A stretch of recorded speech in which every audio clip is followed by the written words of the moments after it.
Assalamualaikum warahmatullahi wabarakatuh.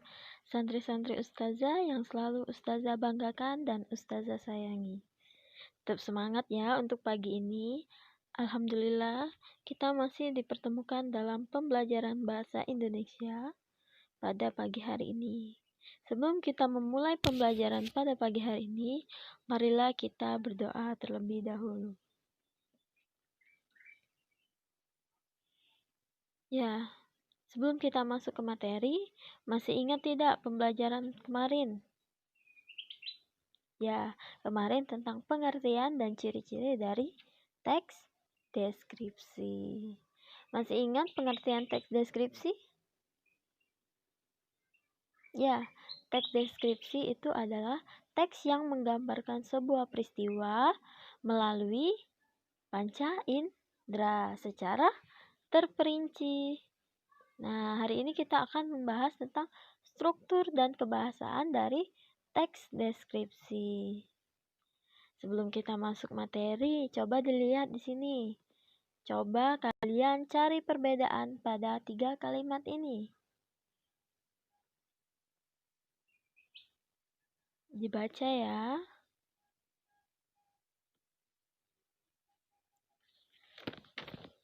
Ya, jika tidak menemukan perbedaan, setidaknya kalian telah beristighfar pada pagi hari ini.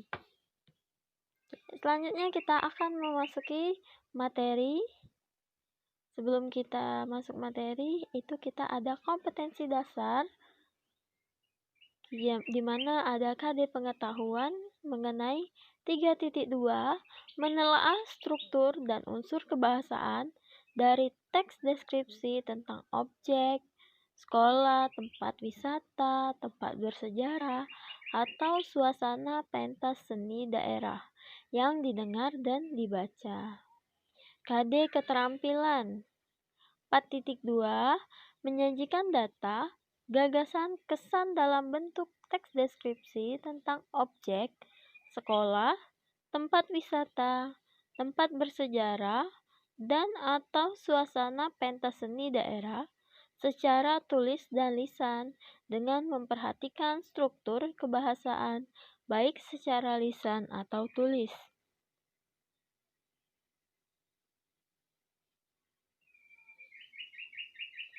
Tujuan pembelajaran. Melalui kegiatan pembelajaran dengan berdiskusi, peserta didik diharapkan dapat merinci bagian-bagian struktur pada teks deskripsi, menentukan bagian identifikasi dan deskripsi bagian pada teks deskripsi yang disajikan, menentukan dan memperbaiki kesalahan penggunaan kata, kalimat ejaan, dan tanda baca pada teks deskripsi, merencanakan penulisan teks deskripsi, menulis teks deskripsi dengan memperhatikan pilihan kata, kelengkapan struktur, dan kaidah penggunaan kata, kalimat, atau tanda baca atau ejaan. Menyajikan secara lisan teks deskripsi dalam konteks pembawa acara televisi mendeskripsikan objek. Berikut contoh teks deskripsi, perhatikan video berikut ini. Kita ngomongin soal makanan. Soal makanan pagi-pagi itu emang sarapan enaknya yang simple-simple, yang biasa. Atau yang tinggal goreng, atau mungkin tinggal beli datang ke tokonya ya. Kita bicara soal pempek. Siapa yang tidak mengenal makanan ini? Ini tuh makanan khas Palembang, sudah sangat populer di Indonesia. Dan pempek ini konon telah ada sejak abad ke-18 dan menjadi makanan seluruh masyarakat pada masa Kesultanan Palembang. Ya, pempek ini kan jenisnya macam-macam ya. Ada yang digoreng, ada yang dipanggang, bahkan ada yang dibakar. Ada yang cuma direbus juga gitu. Aduh, tapi sebenarnya dari mana sih asal pempek yang menjadi salah satu kuliner Nusantara legendaris ini? Nah, kita simak liputannya berikut ini.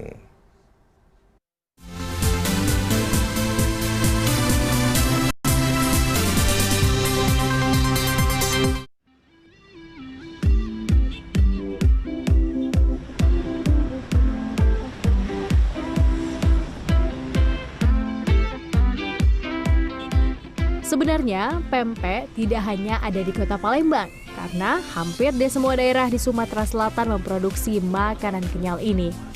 Penyajiannya ditemani saus berwarna hitam kecoklatan yang disebut cuka atau cuko dalam bahasa Palembang dan dibuat pedas untuk menambah selera. Di kota Palembang, pempek bisa ditemukan dengan mudah. Makanan ini dijajakan mulai dari restoran hingga gerobak. Pada 1980-an, pedagang pempek biasa menjajakan dagangannya dalam keranjang keliling kota Palembang sambil berjalan kaki. Sebutan pempek diyakini berasal dari kata ape, sebutan lelaki tua warga Tionghoa yang menjual empek-empek. Waktu itu disebut kelesan. Karena apa? Dikeles. Dikeles itu ada papan seperti papan cuci itu wong Palembang nyebutnya gilesan, makanya digiles. Lalu berkembang, nama kelesan ini berkembang pada 1900-an awal ketika misalnya orang-orang Cina mulai memperdagangkannya dan kelesan ini. Karena yang berjualan itu Cina tua dan dipanggil ape, lama-lama pek jadi pempek. Nah, sedangkan misalnya pada masa kerajaan, masa kesultanan, pempek ini justru menjadi makanan masyarakat Palembang, bukan makanan yang eksklusif ya. Jadi artinya seluruh masyarakat itu dapat menikmatinya. Saat ini hanya beberapa gerai yang masih menggunakan ikan belida sebagai bahan pembuatan pempek. Namun menggunakan ikan gabus atau ikan tenggiri pilihan tidak mengurangi kelezatannya. Sementara untuk membuat saus cuka, bahannya antara lain gula merah, asam jawa, bawang putih, sedikit garam, udang kering, dan cabai rawit. Pempek Palembang yang paling terkenal adalah pempek kapal selam. Pempek yang di dalamnya berisi telur itu termasuk pempek ukuran besar bersama pempek lenjer dan pempek lendang. Para penikmat pempek memang tak pernah bosan menyantap makanan kenyal tersebut. Tonton videonya tentang apa ayo? Ya, video tersebut tentang pempek. Nah, ini adalah contoh dari teks deskripsi yang menggambarkan dari video tadi. Di sini ada teks deskripsi pempek. Pempek adalah salah satu makanan tradisional khas Palembang yang biasa kita makan sehari-hari ya.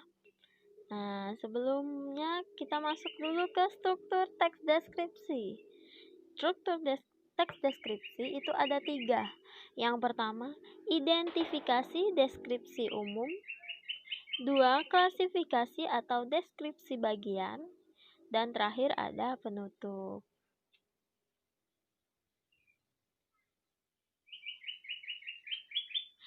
Identifikasi deskripsi umum. Pada bagian identifikasi teks deskripsi berisi nama objek yang dideskripsikan, lokasi, sejarah lahirnya, makna nama, pernyataan umum tentang objek.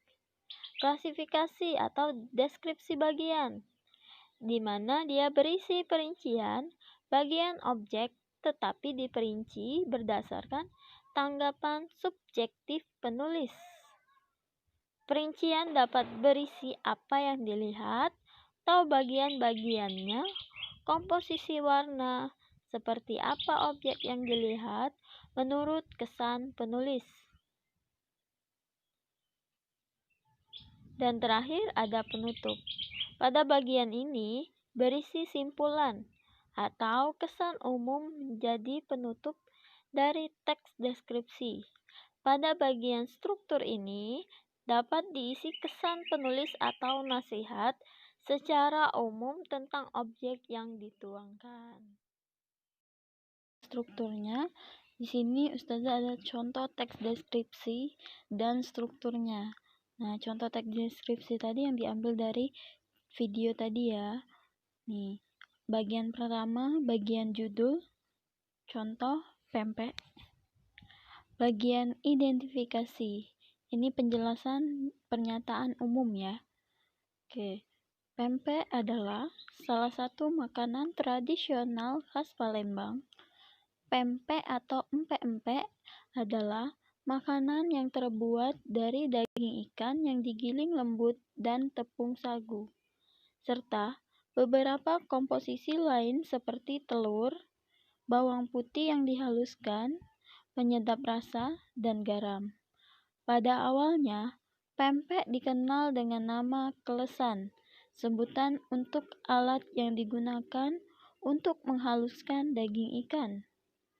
Nama pempek menjadi populer di Palembang karena dulunya pempek dijual oleh apek, sebutan untuk lelaki tua keturunan Cina.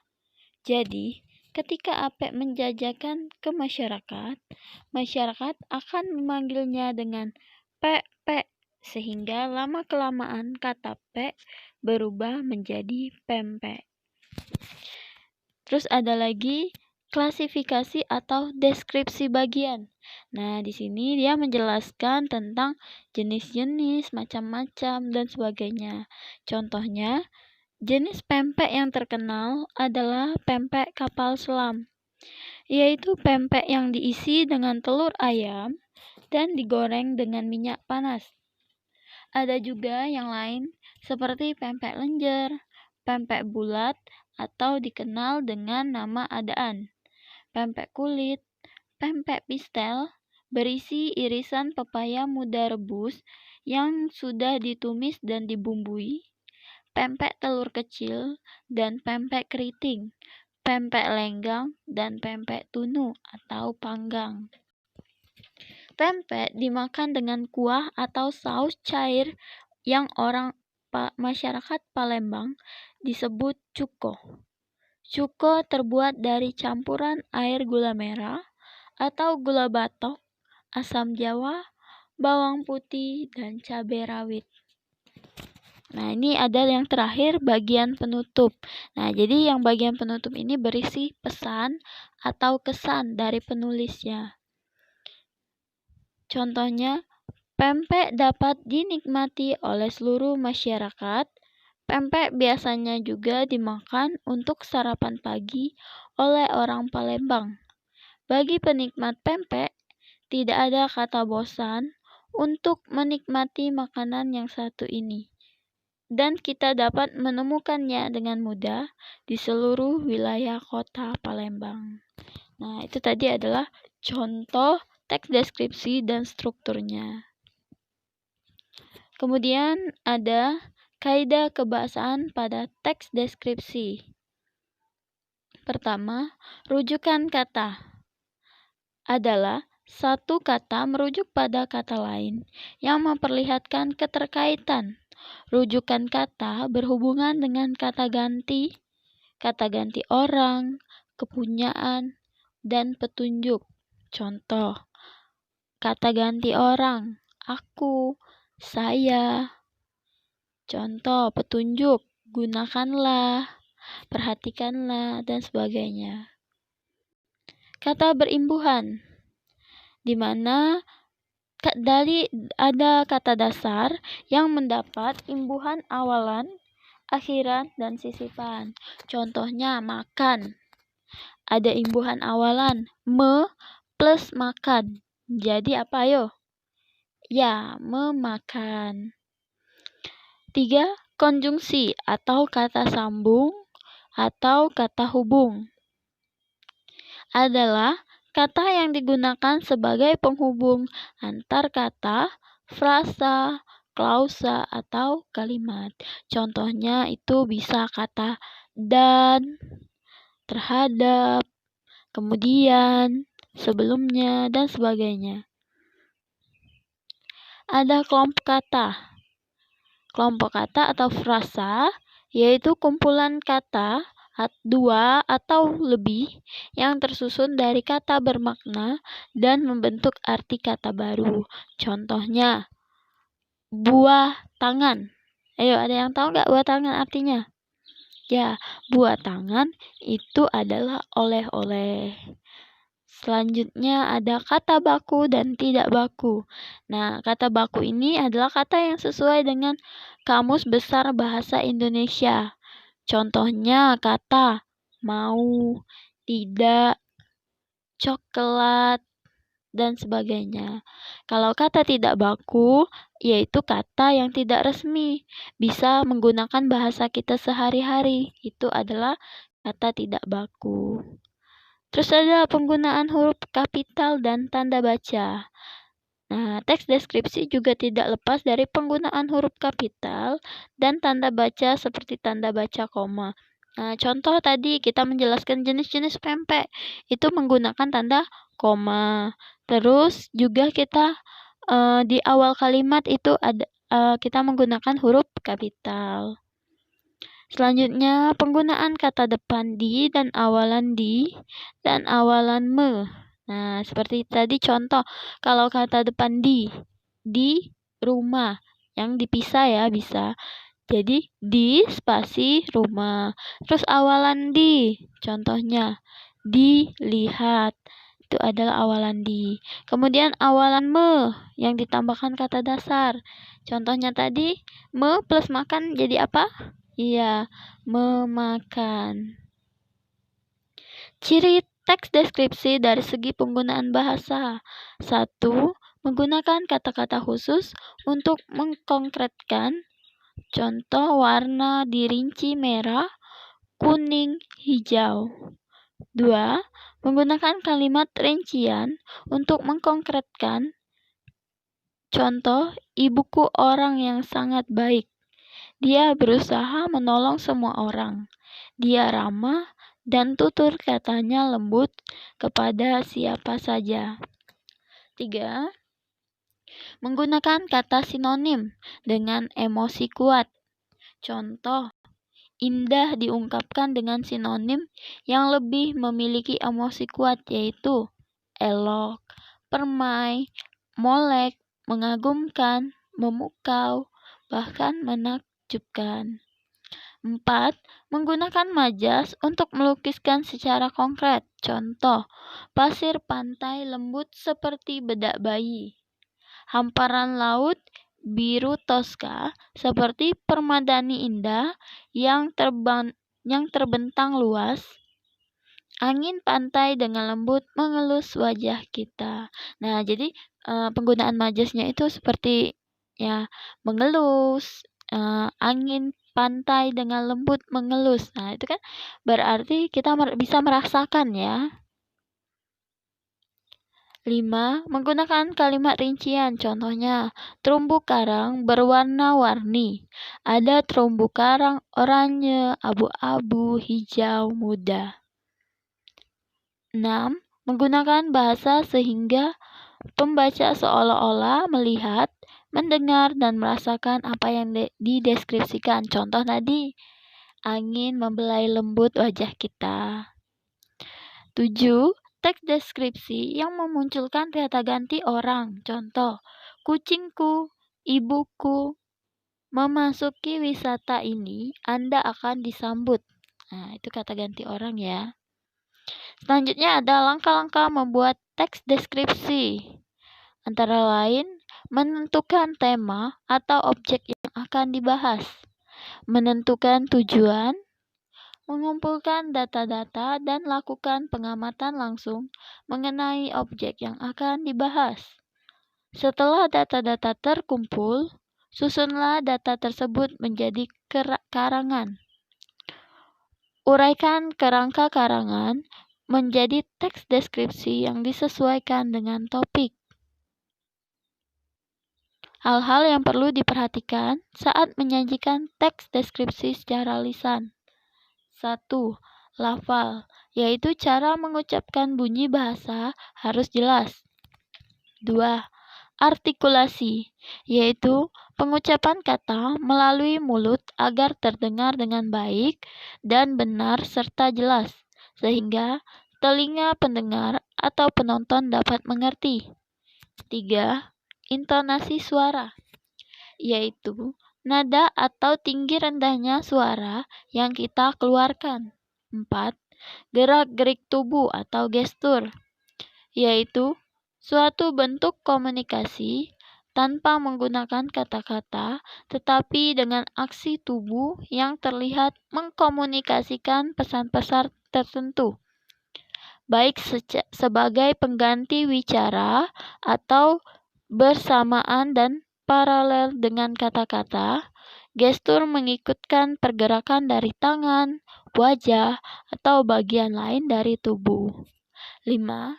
Ekspresi wajah merupakan salah satu bentuk komunikasi tanpa menggunakan kata-kata dan dapat menyampaikan keadaan emosi dari seseorang kepada orang yang mengamatinya. Nah, ini adalah tugas santri, di mana kalian menonton kembali video pembelajaran bahasa Indonesia minggu lalu. Kemudian di situ kan ada teks deskripsi, lalu kalian salin dan tulis di buku tulis atau buku latihan. 3. Kalian buatlah struktur dari teks tersebut. Nah, contoh seperti video yang tadi pempek ya. Ada judul, ada teks deskripsinya, ada bagian klasifikasinya, ada bagian deskripsi bagian, dan ada penutup. 4. Fotolah tugas dengan cara dipegang dan memperlihatkan wajah kalian ya. Nah, itu saja. Nanti bisa ditanyakan sama Ustazah jika kurang paham.